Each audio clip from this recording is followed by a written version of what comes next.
ल आज हामी एउटा यस्तो कथा सुन्छौं जसले मनको शान्ति खोज्ने एउटा सरल तर एकदमै गहिरो रहस्य खोल्छ। कथा हो पानीको ग्लास र एक अशान्त मनको। कहिले यस्तो लाग्छ कि हाम्रो मन कहिले शान्त हुँदैन, मतलब एउटा सोच नसकिँदै अर्को आइहाल्छ हैन त? यो त हामीमध्ये धेरैको साझा अनुभव हो नि। अब हाम्रो कथाको मुख्य पात्रलाई भेटौं। उसको नाम हो मार्को, उमेर 24 वर्ष र उसको सबैभन्दा ठूलो लडाई अरू कसैसँग होइन, आफ्नै मनसँग थियो। एउटा यस्तो मन जुन सधैँ विचारको आँधीले भरिरहन्थ्यो। ल अब हेरौं त मार्कोको त्यो भित्री सङ्घर्ष कति गहिरो थियो भनेर। यहाँ हेर्नुस् त मार्कोको अवस्था कस्तो थियो। एकातिर उसको मन कि त बितेको कुरामा दुखी हुन्थ्यो कि त आउने कुराको चिन्ता गर्थ्यो। विचारले सधैँ भरिएको। तर ऊ चाहन्थ्यो के एकदमै साधारण कुरा, मनमा शान्ति अनि फेरि एकपटक बिल खोलेर हाँस्न सक्ने क्षमता। हो, यही द्वन्द्वले उसको जीवनलाई साँच्चै गाह्रो बनाएको थियो। अब कथाले अर्को मोड लिन्छ, जहाँ मार्कोले निर्णय गर्छ कि अब यस्तो चल्दैन, केही त गर्नै पर्छ। एक दिन मार्कोले एकजना ज्ञानी वृद्ध मानिसको बारेमा सुन्छ। उनी पहिले नाम चलेका मनोवैज्ञानिक थिए रे, तर अहिले सबै कुरा छोडेर पहाडको एउटा शान्त गाउँमा बस्थे। यो सुनेर मार्कोको मनमा एउटा आशाको दियो बल्यो। धेरै लामो र थकाउने यात्रापछि मार्को बल्ल तल्ल ती वृद्ध बसेको ठाउँमा पुग्छन् र भेट्ने बित्तिकै उनले सिधै आफ्नो समस्या सुनाए। मेरो मन एकदमै अशान्त छ, कृपया मलाई मद्दत गर्नुहोस्। हो, अब कथाको सबैभन्दा रोचक मोड सुरु हुन्छ, जहाँ मार्कोलाई एउटा अनौठो तर निकै महत्त्वपूर्ण परीक्षा दिइन्छ। ती ज्ञानी मानिसले के गरे भन्दा एउटा गिलास लिए, त्यसलाई मुखसम्म पानीले भरे अनि मार्कोलाई दिएर भने, यो गिलास लिएर गाउँको छेउसम्म जाऊ र फेरि फर्केर आऊ। तर एउटा कुरा याद राख, एक थोपा पानी पनि पोखिनु हुँदैन। हेर्दा त कस्तो सामान्य काम, तर यसैमा गहिरो रहस्य लुकेको थियो। अब मार्कोले हिँड्ने बाटो त्यति सजिलो पनि कहाँ थियो र?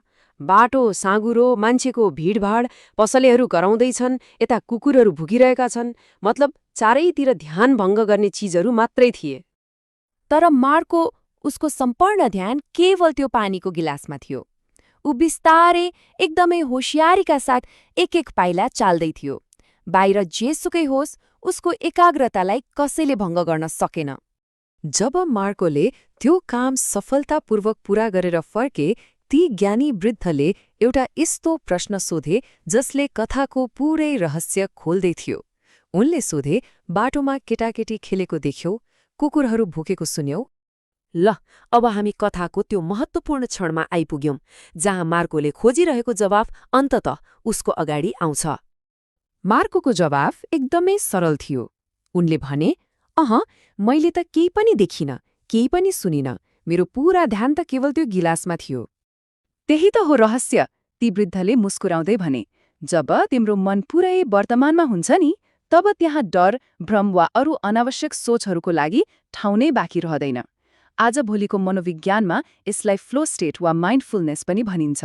मतलब एकाग्रता यति गहिरो हुन्छ कि अरू सबै कुरा आफै हराएर जान्छ। त्यसो भए यो वर्तमान क्षण भनेको के हो त? यो खालि समयको कुरा मात्रै होइन, यो त मनको एउटा अवस्था हो। एउटा यस्तो अवस्था जहाँ हाम्रो ध्यान पुरै अहिले र यहीमा हुन्छ, न बितेको कुराको पछुतो, न आउने कुराको चिन्ता। ल अब कथाको अन्तिम भागतिर लागौं, जहाँ हामी मार्कोको बदलाव र यो पाठलाई व्यवहारमा कसरी उतार्न सकिन्छ भन्नेबारे कुरा गर्छौं। त्यति बेला मार्कोले बुझ्यो, उसले जुन शान्ति बाहिर खोजिरहेको थियो नि, त्यो त बाहिर कतै थियो नै थिएन।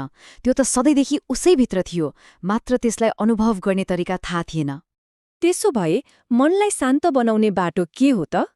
पहिलो कुरा, ध्यान लगाउन कुनै एउटा कुरा छान्ने। दोस्रो, यदि अरू विचारहरू आए भने तिनलाई आउन दिने, तर त्यसमा नअल्झिने।